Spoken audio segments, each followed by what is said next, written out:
बाकी अगर आप 12th अपीयरिंग हैं तो आप डेफिनेटली दे सकते हैं क्लैट के एग्जाम को। प्लस अगर आप नेक्स्ट ईयर 11th में भी आने वाले हैं तो क्या आप क्लैट का एग्जाम दे सकते हैं इन दिसंबर? तो देखो आप दे तो सकते हो, लेकिन प्रॉब्लम यहाँ पर बस इतनी सी है। Hey everyone, welcome to the official YouTube platform of CLAT Adda 24/7। I am your law mentor Dimple Pareek और आज हम एक बहुत ही इंपॉर्टेंट डिस्कशन करने वाले हैं अबाउट क्लैट 2026।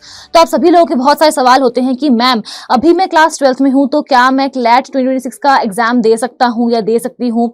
ठीक है, तो ये सभी जो आपकी प्रॉब्लम्स हैं इन सभी का सोल्यूशन आज मैं लेकर आई हूँ। आपको 12th में कितने परसेंटेज चाहिए जिससे आप एलिजिबल हो जाएंगे क्लैट के एग्जाम के लिए, कोई अपर एज लिमिट है या नहीं है, इन सभी टॉपिक्स को आज हम डिस्कस करेंगे एक एक करके। ठीक है, तो चलते हैं जल्दी से टुवर्ड्स द सेशन। और सबसे पहली बात मैं आपको बता दूं कि क्या कोई अपर एज लिमिट है या लोअर एज लिमिट है? नहीं, क्लैट का एग्जाम देने के लिए आपके पास कोई भी अपर या लोअर एज लिमिट नहीं है। इसका मतलब यह है कि even if you are 35 years old and आपको देना है क्लैट, ठीक है, पढ़ने की कोई भी उम्र नहीं होती है, तो आप क्लैट का एग्जाम इजीली दे सकते हैं बिकॉज कोई भी अपर एज लिमिट यहां पर नहीं है। अब सवाल सबसे इंपॉर्टेंट ये आता है कि who can appear for the exam, कौन ये एग्जाम दे सकता है? तो देखिए मेरी बात को आप गौर से सुनना। आई होप अभी अगर आप क्लैट 2026 के लिए देख रहे हैं इसका मतलब आप अभी क्लास 11th में होंगे। ठीक है, आप नेक्स्ट ईयर आ जाएंगे क्लास 12th में और आपका जो क्लैट का एग्जाम है वो होगा दिसंबर में। ठीक है, तो दिसंबर में होगा क्लैट 2026 और कौन से दिसंबर में? 2025 के दिसंबर में होगा। ठीक है, तो अब देखो आप अगले साल जब 12th में आ जाएंगे, आप अपीयरिंग रहेंगे, उस ईयर आप डेफिनेटली क्लैट का एग्जाम दे सकते हैं बिकॉज आपका जो एग्जाम है वो दिसंबर में होगा अगले साल, लेकिन आपको एडमिशन उसके नेक्स्ट ईयर मिलेगा। ठीक है, तो आपका 12th का जब रिजल्ट आ जाएगा वो रिजल्ट आपको during admission as an evidence देना होगा कि यस मैंने 12th का एग्जाम दे दिया है। बाकी अगर आप 12th अपीयरिंग हैं तो आप डेफिनेटली दे सकते हैं क्लैट के एग्जाम को। प्लस अगर आप नेक्स्ट ईयर 11th में भी आने वाले हैं तो क्या आप क्लैट का एग्जाम दे सकते हैं इन दिसंबर? तो देखो आप दे तो सकते हो, लेकिन प्रॉब्लम यहां पर बस इतनी सी है कि आप एलिजिबल नहीं होंगे फॉर एडमिशन। वो सिर्फ और सिर्फ एक मॉक टेस्ट की तरह काउंट किया जाएगा। ठीक है, तो I hope that is all about it and वो क्लियर है सभी को।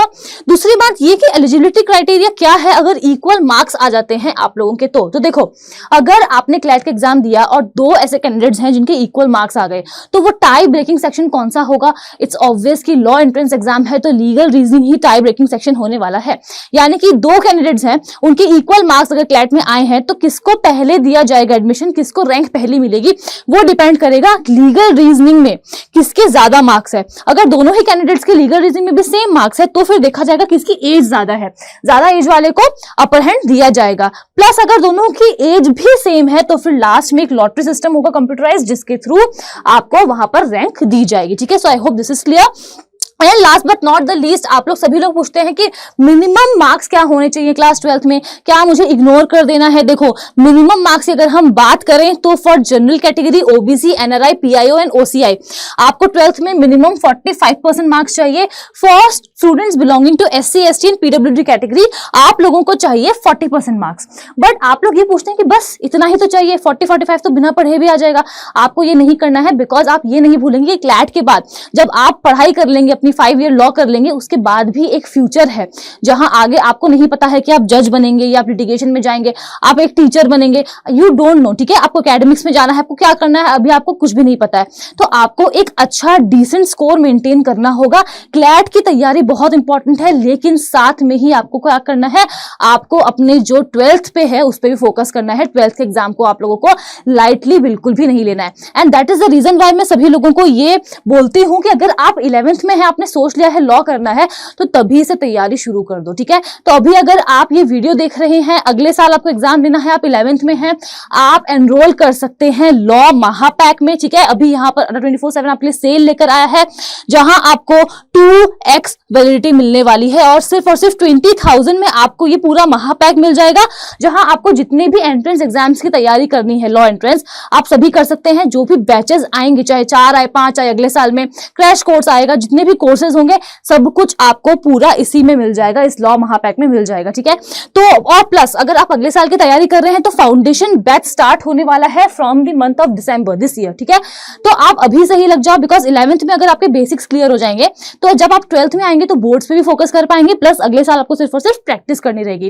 तो अगर आप एनरोल करना चाहते हैं फाउंडेशन बैच में, आप मेरा कोड डिंपल यूज कर सकते हैं बिकॉज मैं भी एनएलयू से पढ़कर आई हूं, मेरे पास एक्सपीरियंस है, तो मुझे बहुत अच्छी तरीके से पता है कि मैं आपको गाइड कर पाऊंगी।